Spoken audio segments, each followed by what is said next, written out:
Subscribe करें हमारे channel techno गुरु अमित को और साथ ही बेल आइकन को दबाना ना भूलें ताकि जल्द से जल्द हमारे वीडियो आप तक पहुंच सके। नमस्कार दोस्तों, मैं अमित फिर से स्वागत करता हूं आपका टेक्नो गुरु अमित चैनल में। दोस्तों, एमएस एक्सेल की जो क्लासेस चल रही है इसमें ये 5th क्लास है और जैसा मैं कि आपको कहा था कि 6th क्लास में मैं आपको सिलेक्ट कर दूंगा कि आप एमएस एक्सेल में कहीं पे भी ऑफिस में और कहीं पे भी आपको काम पड़े तो आप आराम से काम कर सकते हो। तो आज की क्लास में हम करेंगे एमएस एक्सेल के अंदर ये सारे text function, date functions, count functions, name range और बेसिक फंक्शंस, ये सारे बेसिक फंक्शन फॉर्मूला करेंगे।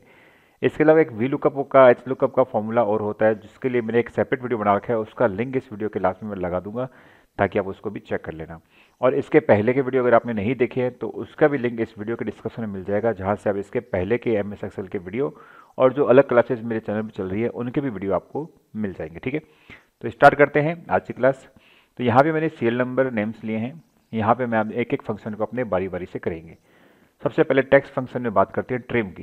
ट्रिम क्या करता है, आप गौर करिए कि विकास ठाकुर जैसे नाम है इसके बीच में एक्स्ट्रा स्पेस है, अमित आचार्य में नाम के बीच में एक्स्ट्रा स्पेस है, संजय कुमार में संजय से पहले एक्स्ट्रा स्पेस है। तो इन स्पेसेस को अगर आपको सेट करना है और एक प्रॉपर तरीके से बनाना है तो उसके लिए ट्रिम फंक्शन यूज आता है। कोई भी फंक्शन यूज करना है सबसे पहले लगाना आपको इक्वल, फिर इस फंक्शन का नाम ट्रिम, फिर दबाना है टैब। टैब दबाने से इस फंक्शन का पूरा एक जैसे बोलते हैं फॉर्मूला जैसे किस प्रकार से लिख सकते हैं वो आपके सामने आ जाएगा कि ट्रिम के बाद आपको क्या लिखना है, टेक्स्ट। तो टेक्स्ट कौन सा उठाना है, मैं विकास ठाकुर को फॉर एग्जाम्पल यहाँ से पिकअप करता हूँ और मैं इसको बता देता हूँ बंद और देता हूँ एंटर। तो देखिए विकास ठाकुर प्रॉपर तरीके से लिखा गया। ठीक है, इस प्रकार से ट्रिम फंक्शन अपना काम करता है। फिर नेक्स्ट है प्रॉपर। प्रॉपर क्या करेगा कि प्रॉपर तरीके से इसको लिखेगा। प्रॉपर क्या करेगा, जैसे देखें ललित कुंवर, ललित का जो एल है स्टार्टिंग का वो कैपिटल नहीं है, स्मॉल है, और कुंवर का भी के है वो कैपिटल नहीं स्मॉल है। लेकिन बेसिकली क्या होता है कि फर्स्ट जो लेटर होता है वर्ड का वो क्या होता है, कैपिटल होता है। तो इसको सेट करने के लिए क्या करेंगे हम यहाँ पर इक्वल, फिर लिखेंगे प्रॉपर, उसके बाद में टेक्स्ट चूज करेंगे। तो टेक्स्ट चूज कर लिया ललित वाला, इस टेक्स्ट को कर दिया बंद, एंटर। तो देखिए एल भी कैपिटल हो गया, के भी कैपिटल हो गया। इसी प्रकार से अपर, आप समझ तो गए होंगे कि ये अपर केस में क्या कर देगा, तब्दील कर देगा। तो इस ललित कुंवर को अभी हम अपर केस में तब्दील करते हैं, एंटर। ये देखो पूरा कैपिटल में हो गया, कैप्स लॉक के द्वारा जो लिखा था वैसा वैसा हो गया। फिर लोअर में करना है तो लोअर, अब इसी को अपने लोअर में करते हैं क्योंकि ये तो अपना कैपिटल हो रखा है। अब इसको लोअर में करें तो सब क्या हो जाएंगे, लोअर में आ जाएंगे। तो मैंने इसको सेलेक्ट किया, वापस से देखो ललित कुमार सब लोअर में आ गए, कोई भी इसमें बड़ा कैपिटल नहीं है। फिर है लेन। लेन क्या होता है, लेंथ, किसी वर्ड की कैरेक्टर लेंथ कितनी है, मतलब उसमें कितने कैरेक्टर हैं, ये इसमें स्पेस को भी काउंट करता है, ध्यान रखना। तो मुझे मेरे नाम में सर्च करना है कितने हैं। तो देखिए 1 2 3 4 तो फर्स्ट लेटर में फर्स्ट वर्ड में है, 1 2 3 4 5 6 7 इसमें है। तो 7 और 4 कितने, 11, और ये कितना हो गया स्पेस 12। 12 मेरे पास में इसका आंसर आना चाहिए। 13 क्यों आया, क्योंकि यहाँ पर मेरे दो बीच में एक्स्ट्रा स्पेस दे रखे हैं, लेकिन जब मैं इसको अगर ट्रिम करके यूज करूँगा तो इसमें 12 आएगा। अभी चेक कर लेते हैं, देखिए वापस यहाँ पे लगाते हैं इक्वल ट्रिम और यहाँ पे अमित आचार्य को सिलेक्ट करते हैं, सही नाम आ गया। अब लेंथ के हमने यूज किया था हमने, तो यहाँ पे B5 की जगह मैं कौन सा टेक्स्ट लूँगा, ये वाला, और फिर देंगे एंटर। ये देखो 12 आ गया, सही आ गया आंसर, क्योंकि बीच में एक्स्ट्रा स्पेस था इसलिए शो हो रहा था वो। तो यहाँ पे भी फिलहाल हमने हटा दिया तो ये 0 हो गया। तो लेंथ वापस बता दूँगा आपको, लेंथ कैसे करते हैं। लेंथ के लिए अपने को इक्वल के बाद LEN लेंथ, इस पर हम लेते हैं कुंवर प्रताप सिंह, 23 कैरेक्टर है इसके अंदर पूरे सब मिलाकर। ठीक है, लेफ्ट, लेफ्ट क्या करता है, किसी भी जो अपना टेक्स्ट होता है उसका लेफ्ट मोस्ट जो लेटर होता है वो बताता है। जैसे कि अभी हमने विकास ठाकुर ललित कुमार करेंगे तो V और L अपना आंसर आना चाहिए। सबसे पहले विकास ठाकुर को सिलेक्ट करते हैं V, और अगर मैं ललित वाले को सर्च करता हूँ तो क्या करूँगा, इसमें राइट करता हूँ मैं, इसके अंदर उसमें लेफ्ट किया था इसमें राइट करता हूँ। तो राइट के अंदर करेंगे तो राइट में क्या आएगा, इसका आंसर ललित कुंवर के अंदर R आएगा, क्योंकि सबसे कुंवर के अंदर से लास्ट में क्या है R। तो मैं यहाँ पे करूँगा सिलेक्ट R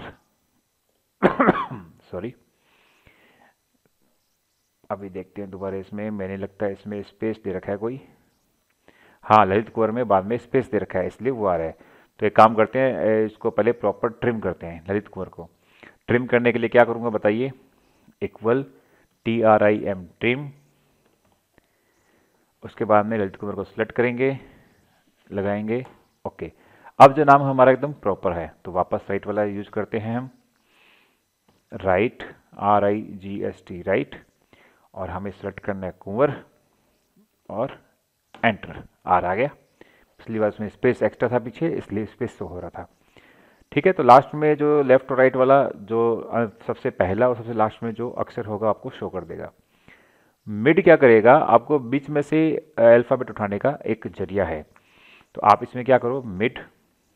अब देखो ये क्या कह रहा है, टेक्स्ट, आपको टेक्स्ट क्या उठाना है, तो कितना उठाना है, कहाँ से उठाना है, आपने उठाना कहाँ से, ललित कुंवर से, ललित कुंवर को पकड़ा, कॉमा स्टार्ट नंबर, कौन से अल्फ़ाबेट नंबरिंग से आपको स्टार्ट करना है, तो मुझे 3 से करना है, LAL 3 नंबर से स्टार्ट करना है, 3 से। कहाँ तक जाना है, 3 नंबर लेने हैं, या 4 ले लो, आप 3 ले लो बेटर रहेगा ताकि आगे स्पेस का जो रामायण नहीं रहेगी। तो स्टार्टिंग नंबर क्या है, 3, उसके बाद भी 3, मतलब 3 अंक से स्टार्ट करना। तो LAL, L से स्टार्ट हुआ और 3 और, तो अब इसका आंसर देखो क्या आएगा, LIT। क्यों, क्योंकि देखो LAL, L 30 नंबर पे हो गया, LIT ये 3 अक्षर उठा लिए, तो LIT अपने सामने आ गया। वैसे ही कॉन्केट, कॉन्केट के अंदर 2 वर्ड को आपस में ये जोड़ देगा, कॉन्कनेट हो गया। सबसे पहले पहला विकास तोमर, ठीक है, उसके बाद में कॉमा लगा के जो नेक्स्ट आपको टेक्स्ट इसके साथ अटैच करना है उसको सेलेक्ट करना है और इसको बंद कर देना है। देखो पूरा हो गया, विकास ठाकुर ललित कुमार। फिर है दोस्तों फाइंड। फाइंड क्या करता है, किसी भी अक्षर को किसी भी वर्ड के अंदर सर्च करने का काम करता है, उसके लिए करते हैं फाइंड। फाइंड आ गया। फाइंड टेक्स्ट, क्या सर्च करना है आपको, तो जो भी चीज़ सर्च करनी है उसको अपने को रखना है इस डबल कोट के अंदर। तो मुझे सर्च करना है आप R, capital R, comma within text, कौन से टेक्स्ट में सर्च करना है, मुझे सर्च करना है इसमें। तो आप देख सकते हैं R इसमें सबसे लास्ट में आ रहा है, ठीक है, और कर दूंगा बंद, ओके 12 नंबर पे। तो ये R किसमें, 12 नंबर, देखते हैं अभी 1 2 3 4 5 एक स्पेस 6 7 8 9 10 11 12, R कितने नंबर पे, 12 नंबर पे। ऐसे ही अपने सर्च कर सकते हैं, तो उसके लिए होगा इक्वल सर्च। अब फाइंड और सर्च दोनों एक प्रकार से काम करेंगे, लेकिन बता दूं मैं आपको एक जो इसका मेन फर्क है वो है, जो फाइंड है वो है केस सेंसिटिव, मतलब अगर आप कैपिटल R लिखोगे तो उसको कैपिटल R ही लेगा, स्मॉल r नहीं लेगा, जबकि सर्च जो होता है वो है केस इनसेंसिटिव, ठीक है, मतलब यहाँ पर R लिखोगे तो कैपिटल R और स्मॉल r में दोनों में कोई फर्क नहीं होगा। फिर लास्ट में रिप्लेस। रिप्लेस मतलब किस चीज़ से क्या रिप्लेस करवाना चाहते हो, तो ओल्ड टेक्स्ट, फॉर एग्जाम्पल मुझे यहाँ पर विकास ठाकुर, यहाँ पे ओल्ड टेक्स्ट आ गया, क्या रिप्लेस कहाँ से स्टार्ट करना चाहते हो, तो मैं स्टार्टिंग के पहले 3 अक्षर रिप्लेस कराता हूँ, VIK, तो स्टार्टिंग नंबर क्या होना चाहिए, 1 से, मतलब पहले अक्षर से ही हमें रिप्लेस करवाना है। कितने करेक्टर तक आपको रिप्लेस कराना है, 3 करेक्टर तक, 3 करेक्टर लिख दिया। और ये 3 करेक्टर कौन से होंगे, तो मैं चाहता हूँ 3 करेक्टर हों AAA, तो मैं टेक्स्ट लिख रहा हूँ, तो कभी भी चीज़ टेक्स्ट लिखते हैं तो उसको डबल कोट में लिखते हैं, AAA, नंबर लिखते हैं सीधा लिखते हैं। तो वापस देखो मैंने क्या किया, रिप्लेस करवा रहा हूँ, पुराना कौन सा है हमारा है विकास ठाकुर, क्या कहाँ से स्टार्ट करना है, हमें पहले अक्षर से स्टार्ट करना है, कितने अक्षर रिप्लेस करना है, 3, और वो तीनों अक्षर के नीचे क्या होंगे, AAA, एंटर। देखिए विकास से क्या हो गया, AAASS ठाकुर, आस ठाकुर। ओके, तो ये सारे हैं टेक्स्ट फंक्शन जो बहुत काम आते हैं कई बार, तो इन प्रकार से आप सब फंक्शन को आप अच्छी तरह प्रैक्टिस कर लेना, ठीक है। फिर बात आती है डेट फंक्शन की। डेट फंक्शन में जैसे आप लिखोगे इक्वल टुडे और ये डबल आप ब्रैकेट लगाओगे, एंटर मारोगे, तो ये आपकी आज की डेट शो कर देगा। तो आज की डेट 17 तारीख है, डेट शो हो गई। नाउ, नाउ क्या करेगा, आपको डेट और आपका टाइम दोनों शो करेगा। ये देखिए ये डेट हो गया, ये टाइम हो गया। अब ये टाइम यहाँ पे क्या होगा, आपका सिस्टम का टाइम चल रहा है, तो आप जैसे अभी 22:01 आ रहा है, तो आप इसे चेंज करोगे, वापस आ देखो, ये देखो 22:02 हो गया, टाइम क्या हो गया, चेंज हो गया। तो ये सिस्टम का टाइम अपडेट होता रहेगा। ये कई फंक्शंस में यूज आता है जहाँ पे अपने को सिस्टम का करंट टाइम और करंट डेट चाहिए, उस समय ये काम आता है। फिर अगर आपको ये नहीं पता होगा कि देखो कई बार ऐसे लिखा होता है, जैसे मैं आपको एक ये देखिए लेफ्ट में देखिए जहाँ पे मैं कर्सर है मेरा 2/2/2015, इसमें आपको नहीं पता चल रहा है कि इसमें डे कौन सा है और आपका मंथ कौन सा है, लेकिन हालांकि है दोनों, डे और मंथ दोनों ही है, लेकिन आपको पता नहीं चल रहा है। अगर मैं इसको ऐसे कर दूं 8, तो अब आपको बिल्कुल समझ नहीं सकते हो कि इसमें डे कौन सा है और महीना कौन सा है। 8वां महीना भी हो सकता है, 8 डेट भी हो सकती है।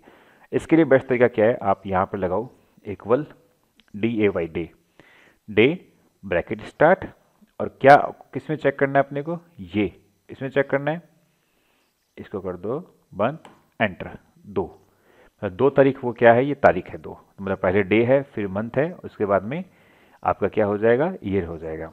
ऐसे ही मंथ निकालना है अगर अपने को, तो क्या करेंगे, इसको लेके लिखेंगे मंथ और इसको हम सिलेक्ट करें, तो आंसर कितना आना चाहिए, 8 आ गया। इसी प्रकार से केवल ईयर निकालना है, तो ईयर, वापस इसको सिलेक्ट करेंगे और इसको एंटर करेंगे 2015। ठीक है, ऐसे अलग अलग अपने इसको फिल्टर कर सकते हैं। अब ऐसे अपने पास में 3 चीज़ हो और उससे मिला के हमें एक डेट बनानी हो, तो कौन सा यूज करेंगे, डेट। उसको लिखेंगे डेट इक्वल DATE डेट। अब ये सबसे पहले क्या पूछ रहा है, ईयर, तो ईयर आ गया, कॉमा मंथ, मंथ आ गया, कॉमा डे, डे आ गया, तीनों को मिला दिया, एंटर, वापस से तारीख बन गई 28/15 28/15। क्लियर, तो ये हो गए हमारे डेट फंक्शन। अब हम नेक्स्ट चलते हैं काउंट में। ये वाला काउंट, काउंट क्या करता है दोस्तों, नंबर काउंटिंग के लिए काम आता है। किसी सेल में नंबर है तो वो सेल ऐसे कितने हैं जिसके अंदर नंबर है, उसके लिए काम आएगा। तो उसके लिए क्या लिखेंगे, काउंट, कहाँ से लेके कहाँ तक। जैसे फॉर एग्जांपल मुझे सिर्फ यहाँ तक सेलेक्ट करना है, यहाँ पे कितने सेल ऐसे हैं जहाँ पर नंबर है, तो आप देख सकते हैं डेट को भी ऐसे नंबर काउंट करता है ये, तो 2 ये और एक ये 3 है। ठीक है, तो मैं अभी एक बार इसको एंटर करता हूँ, आंसर कितना आ गया, 3। दोबारा देखते हैं, COUNT काउंट। अब इसको मैं पूरा कर लेता हूँ, अब बताइए आंसर कितना आएगा, 3 तो उसमें थे और ये 12 और ये हो गए, 12 और 3 कितने हो गए, 15। तो 0 अपने आप में एक नंबर है, इसको ब्लैंक नहीं मानता, तो यहाँ पे आंसर आना चाहिए 15।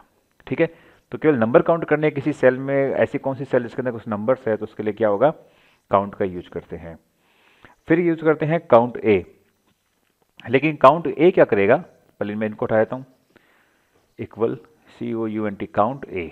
काउंट ए क्या करता है, ये देखिए पूरे को सिलेक्ट किया, यहाँ पे एंट्रीज कितनी है 12, लेकिन यहाँ पे कितनी शो होगी 11। क्यों, क्योंकि देखो यहाँ पे ये जो है वो हमारा क्या है, ब्लैंक है, 11 नंबर। तो ये क्या करेगा, जो ब्लैंक है उसको शो नहीं करेगा। तो ये है काउंट ए का मेथड, जो क्या करता है, ब्लैंक सेल्स जो होता है उनको हटा देता है, बाकी आपको कैलकुलेट करके आपके सामने शो कर देता है।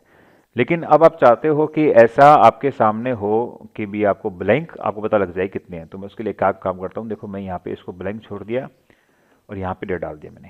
तो अब देखिए इस पूरी सीरीज के अंदर अपने एक ये और एक 2 ब्लैंक है। चेक करते हैं क्या काउंट ऐसे अपने एक फंक्शन है उससे अपना रिजल्ट निकलता है, नहीं निकलता। उसका नाम है count blank, count blank, sorry function मैंने आप पूरा लिखा नहीं, ये सीरीज मैं रोज़ कहता हूँ कि मैं खुद गलती कर गया, अदरवाइज मैं आपको कहता हूँ कि जो आप कभी भी एंटर मत दबाइए, टैब दबाइए, काउंट ब्लैंक, काउंट ब्लैंक। और किस में काउंट करना है, इसमें, यहाँ तक में सारे में, और ये एंटर, कितना है 2, क्योंकि एक ये और ये 2 ही सब क्या है, केवल हमारे ब्लैंक है। तो इस प्रकार से क्या करता है ये वाला। अब है काउंट इफ। काउंट इफ मतलब काउंट तो करेगा लेकिन कोई कंडीशन होगी तभी काउंट करेगा। तो देखिए काउंट इफ, ठीक है, काउंट इफ सबसे पहले रेंज, जैसे फॉर एग्जांपल मैं ये रेंज सेलेक्ट कर लेता हूँ कि मुझे इसमें सर्च करना है मेरा, ठीक है, कोमा क्राइटेरिया। क्राइटेरिया क्या होना चाहिए, क्राइटेरिया लिखते हैं डबल कोट के अंदर कि जो वैल्यू है ये सब क्या होनी चाहिए, ग्रेटर देन 50 होनी चाहिए। तो मैंने लिखा ग्रेटर देन 50, ये मैंने क्राइटेरिया लगा दिया और इसको कर दिया बंद। 9 मतलब 9 ऐसे हैं जो 50 से ऊपर काउंट करते हैं, 1 2 3 4 5 6 7 8 9, ठीक है। मैंने इसको 13 को काउंट नहीं किया था, अगर 13 को काउंट करता हूँ यहाँ पर तो कितना होता है वो भी देखता हूँ। तो C16 की जगह कर देता हूँ 17, फिर एंटर करता हूँ, ये 10 हो गया, ठीक है। इसने 454 को भी काउंट कर लिया। मतलब हम यहाँ पे कंडीशन लगा सकते हैं, तो कंडीशन आप बढ़ा भी सकते हो। ये देखो लेस देन, ये मैं कर देता हूँ यहाँ पर ग्रेटर देन इक्वल टू 0, मतलब 0 और 0 से ज़्यादा। अब इस कंडीशन में आपको पता है सब क्या है, 0 से ज़्यादा है, लेकिन मैं यहाँ पर अगर इसको कर देता हूँ मैं ओनली ग्रेटर देन 0, तो यहाँ पर 0 नहीं आएगा। तो इसमें आप टोटल वैल्यू कितनी है 13, अपने यहाँ पे कितनी आएगी 12। 12 क्यों? क्योंकि 0 नहीं आया। ये तरीका होता है काउंट इफ का, मतलब आपकी कोई कंडीशन ट्रू होगी तभी उसको काउंट करेगा, अदरवाइज नहीं करेगा। ठीक है, आप चाहो तो इसमें और भी कुछ ले सकते हो, जैसे कोई अगर डेट डाल दो, किसी का नाम डाल दो, अगर वो नाम उसको सर्च मिलेगा तभी उसको काउंट करेगा, अदरवाइज नहीं करेगा। और इसके बाद चलते हैं हम नेम रेंज के अंदर। नेम रेंज क्या होता है दोस्तों? ये वाला नेम रेंज, ये छोटा सा फंक्शन है लेकिन बहुत काम का फंक्शन है। जैसे आपने कुछ सीट बना ली, ये देखो 3 सीट के अंदर मैं बैठा हूँ, मैं इस सीट में हूँ, इस सीट में हूँ, इस सीट में, बीच में मूव करता रहूँ मैं, और मुझे यहाँ पर आना है, तो मैं क्या करता हूँ, इस पूरे को एक नाम दे देता हूँ मैं, इस पूरे को। तो नाम अभी क्या B4 शो हो रहा है, मैं इसको नाम दे देता हूँ। वो नाम क्या देता हूँ मैं? ये देता हूँ मैं इसको स्टूडेंट नेम, ये नाम दे दिया, एंटर कर दिया। तो मेरा देखो नाम ये B4 से नहीं हुआ, ये स्टूडेंट नेम नाम से सेव हो गया। अब फॉर एग्जांपल इस सीट में काम कर रहा हूँ, अब मुझे उसी जगह जाना है, तो मैं क्या करूँगा, यहाँ पर ऊपर जाऊँगा, नीचे नाम लिखा रहा है स्टूडेंट नेम, मैं सीधा वहीं पे चला जाऊँगा। देखा, किसी भी सीट में ऑटोमेटिकली वहीं पे मूव कर देगा। फॉर एग्जांपल मुझे इसका नाम देना है, इसका मैं नाम दे दिया, यहाँ पर S3 की जगह दे दिया मैंने डेटा। ठीक है, अब मैं वापस जा रहा हूँ सीट 3 में। अब यहाँ पर मुझे वापस डेटा में जाना, तो यहाँ डेटा पे जाऊँगा, ये डेटा, इसे बोलते हैं नेम रेंज। ये नेम रेंज बहुत अच्छा काम का है, बहुत ज़्यादा शीट्स होती है हमारे पास, तो इससे हमारा बहुत बेटर काम होता है, इसलिए मैंने आपको बता दिया नेम रेंज भी। तो अब इसके बाद में करते हैं बेसिक फंक्शंस, क्योंकि सबसे लास्ट में करेंगे sum if average if. Basic function addition subtraction सब आपको पता है, लेकिन फिर बता देता हूँ मैं। कोई भी आपको एडिशन करना है चाहे सब्सट्रैक्शन करना है, आपको इक्वल लगाना है, उसके बाद में एक नंबर सेलेक्ट करना है, एडिशन करना है तो किसका साइन लगाओगे, प्लस का, दूसरा सेलेक्ट करना है और ब्रैकेट को करना है बंद, सॉरी ब्रैकेट क्या, एंटर, तो ये एंटर हो जाएगा। और आप चाहो तो इसमें जितने भी नंबर आप चाहो आप इसमें यूज कर सकते हो, प्लस प्लस प्लस यूज कर सकते हो, अदरवाइज सिंपल सम का तो आपको पता ही है, यहाँ से इसको यूज करके ऑटो सम का फंक्शन यूज कर सकते हो, या फिर आप सम का खुद का फंक्शन लगा सकते हो। ये देखिए ये वाला है, इसको लगा सकते हो। फॉर एग्जाम्पल मुझे लगाना है इक्वल SUM सम। ठीक है, कहाँ से लेके कहाँ तक करना है, यहाँ तक सम करना है, इसको मैंने बंद किया, एंटर, 696 आपका सम हो गया। ठीक है, तो आप ऐसे भी कर सकते हो, ऑटो सम के थ्रू भी कर सकते हो, जैसे मैंने बताया एक ही करके वैसे भी कर सकते हो। सब्सट्रैक्शन करने के लिए क्या करोगे, इक्वल 54 माइनस 85, तो आंसर किस में आएगा मेरा, माइनस में, -31। ठीक है, मल्टीप्लाई करना है तो इक्वल 20, फिर मल्टीप्लाई का साइन जो अपने कीबोर्ड में अपने होता है, एस्टरिक्स बोलते हैं इसे, वो इसको दबाया, एंटर, 1700। ऐसे डिवाइडेशन करते हो।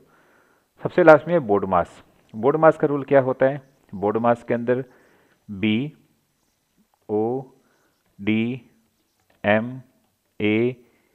बोर्ड मास, ये रूल बनता है। तो इसमें देखो B4 क्या होता है, ब्रैकेट, ऑफ में ऑर्डर होता है, या फिर इसको लोकल लैंग्वेज बोलते हैं तो इसको बोलते हैं ऑफ का। तो D for division, M for multiplication, A for addition और S for subtraction.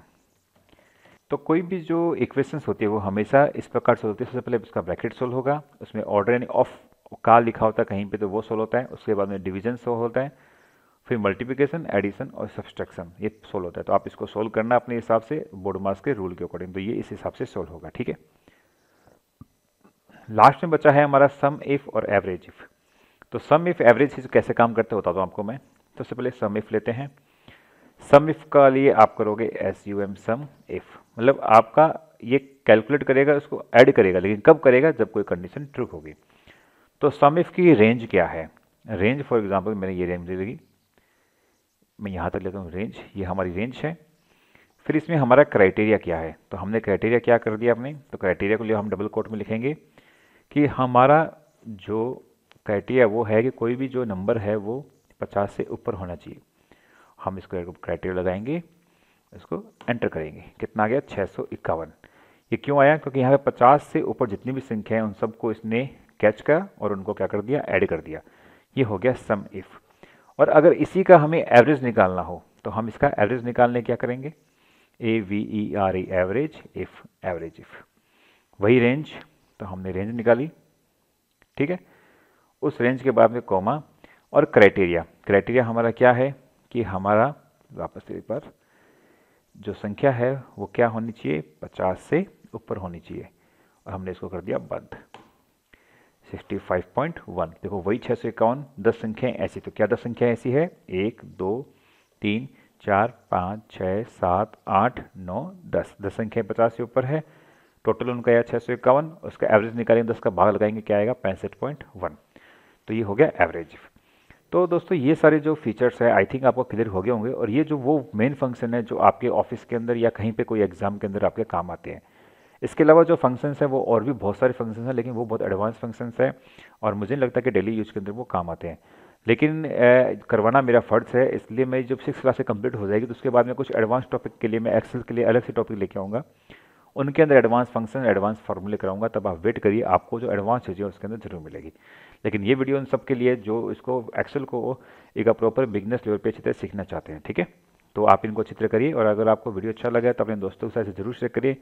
Next class के अंदर हम करेंगे कुछ और टॉपिक, ताकि अपना MS एक्सेल का जो चैप्टर है वो कंप्लीट हो सके। तो देखते रहिए टेक्नो गुरु अमित, मिलेंगे नेक्स्ट वीडियो के अंदर। धन्यवाद।